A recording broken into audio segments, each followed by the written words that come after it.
ان الذین آمنوا والذین ہادوا، بے شک وہ لوگ جو ایمان لائے، یا وہ لوگ جو یہودی ہیں، یا وہ لوگ جو نصرانی ہیں، یا وہ لوگ جو صابی ہیں، ستاروں کی پوجا کرتے ہیں، جو بھی ان میں سے ایمان لائے آخرت کے دن پر اور اعمال صالحہ کرے، فلہم اجرہم عند ربہم، پس ان کے لیے اجر ہوگا ان کے رب کے ہاں، ولا خوف علیہم ولا ہم یحزنون، نہ ہی ان کے اوپر کوئی خوف ہوگا اور نہ ہی وہ غمگین ہوں گے۔ وَإِذَا أَخَذْنَا مِيثَاقَكُمْ، اور یاد کریں اس وقت کو جب ہم نے عہد لیا تم سے اور بلند کیا، اٹھا دیا ہم نے تمہارے اوپر طور کو، طور پہاڑ، خُذُوا مَا آتَيْنَاكُمْ بِقُوَّةٍ، مضبوطی کے ساتھ تم پکڑ لو جو ہم نے دیا تم کو، یعنی تورات، یہودیوں سے مخاطب، وَاذْكُرُوا مَا فِيهِ، اور جو چیزیں ان کو بھی مضبوطی سے پکڑ لو اور یاد کرو ان کو جو اس کے اندر ہیں، لعلکم تتقون، تاکہ تم تقوی اور پرہیز کرنے والے بن جاؤ۔ ثم تولیتم، پس رو گردانی کی اس کے بعد بھی، فلولا فضل اللہ علیکم، بس اگر اللہ کا فضل کرم نہ ہوتا تم پر اور اس کی رحمت نہ ہوتی تو ہو جاتے تم بہت بڑے خسارے میں، خسارہ پانے والے ہو جاتے ہیں۔ وَلَقَدْ عَلِمْتُمُ الَّذِينَ اعْتَدَوْا، اور یاد کریں اس وقت کو جب تم نے حد سے تجاوز کی سبت میں، ہفتے کے دن میں، فَقُلْنَا لَهُمْ، پس ہم نے کہا ہو جاؤ بندر، پھٹکار، جن کے اوپر پھٹکار پڑ گئی ہو، ذلیل و خوار ہو گئے ہونے والے، فَجَعَلْنَاهَا نَكَالًا لِمَا، پس ہم نے بنا دیا اس وقت کے لوگوں کے لیے عبرت، اور اس کے وما خلفہا، اور اس کے بعد کے لوگوں کے لیے بھی عبرت بنا دیا ان کو، وَمَوْعِظَةً لِّلْمُتَّقِينَ، اور یہ نصیحت ہے متقین کے لیے، اس سے نصیحت پکڑے۔ قرآن کریم میں اللہ کریم نے یہاں سے، یہودی بہت زیادہ تھے اور یہ سمجھتے تھے، یہودی گروہ جیسے اب بھی سمجھتا ہے کہ ہم بخشے بخشائے ہیں، ہمارا گروہ، ہمارے اوپر بہت سی مراعات ہیں، ہماری بڑی فضیلت آئی ہے، تورات میں، قرآن میں بھی ہمارا ذکر ہے مسلمانوں کے، تو ہم بخش جائیں گے۔ اور اس وقت کے یہودی تو کہا کرتے تھے کہ ہمارا گروہ ہے، ایک مسلمانوں کی جماعت تھوڑی سی ہے، ہمارا ایک بہت بڑا گروہ ہے، ہمیں اللہ تعالیٰ کی طرف سے خاص انعامات ہیں، اعزاز و اکرام ہیں، تو ہم بخشے بخشائے ہیں، ہمارے اندر تو بہت سی، ہماری لڑی میں انبیاء آئے ہیں، تو ہم سے کوئی ایسی ویسی پوچھ گچھ نہیں ہوگی۔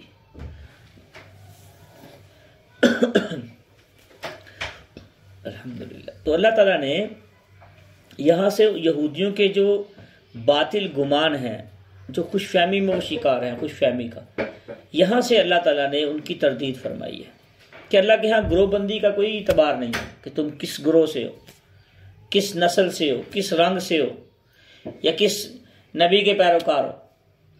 اس امت میں تو تمہیں دو کام کرنے پڑیں گے، ایک اللہ اور اللہ کے رسول پہ ایمان لانا پڑے گا۔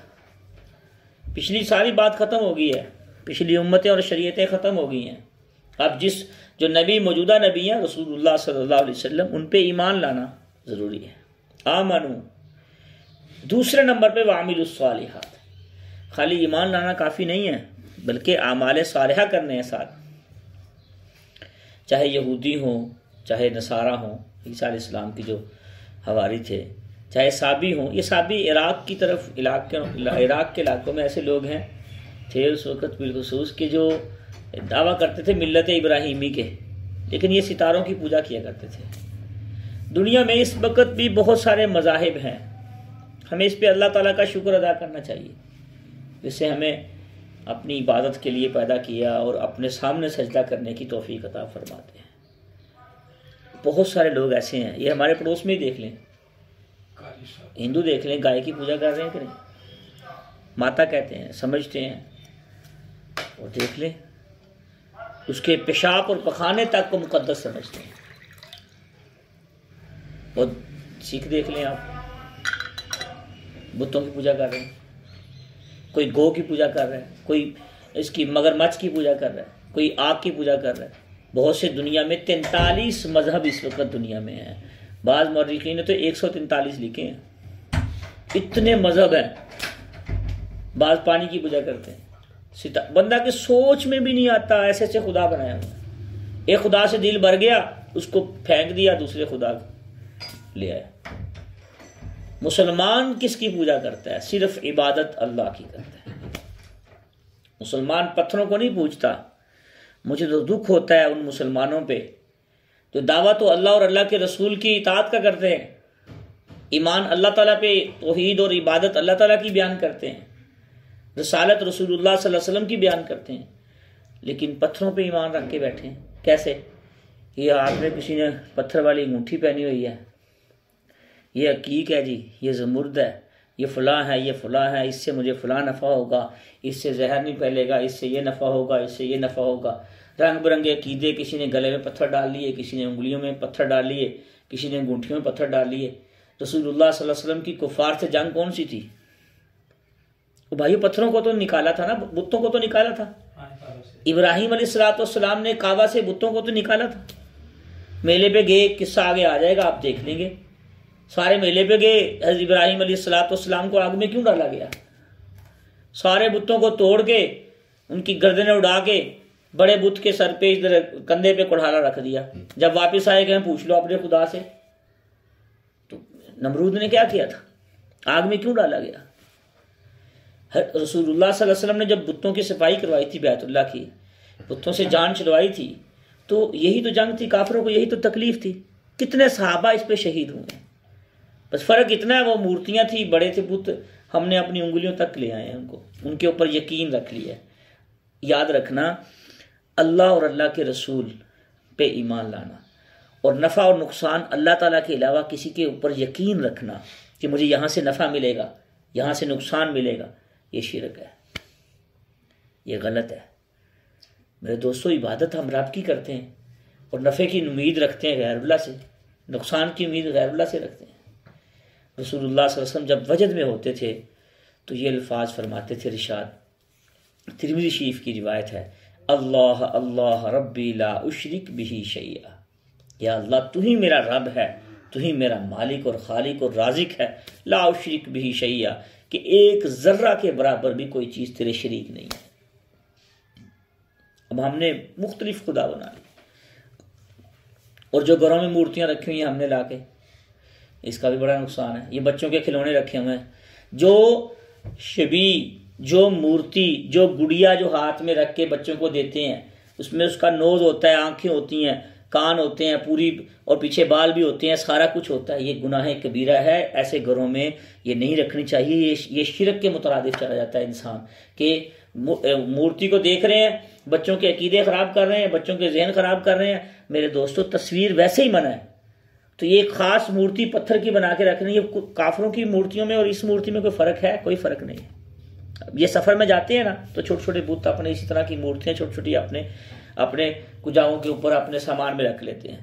آگے سفر میں گئے، یا اچھی نہیں لگی، اس کو پھینکا، اس خدا کو، دوسرے خدا کو لے لیا۔ تو گھروں کے اندر ایسی چیزیں رکھنا، یہ ایسی تصویریں لٹکانا، یہ گناہ ہے۔ گناہ بھی چھوٹا نہیں، گناہ کبیرہ ہے، غلط ہے۔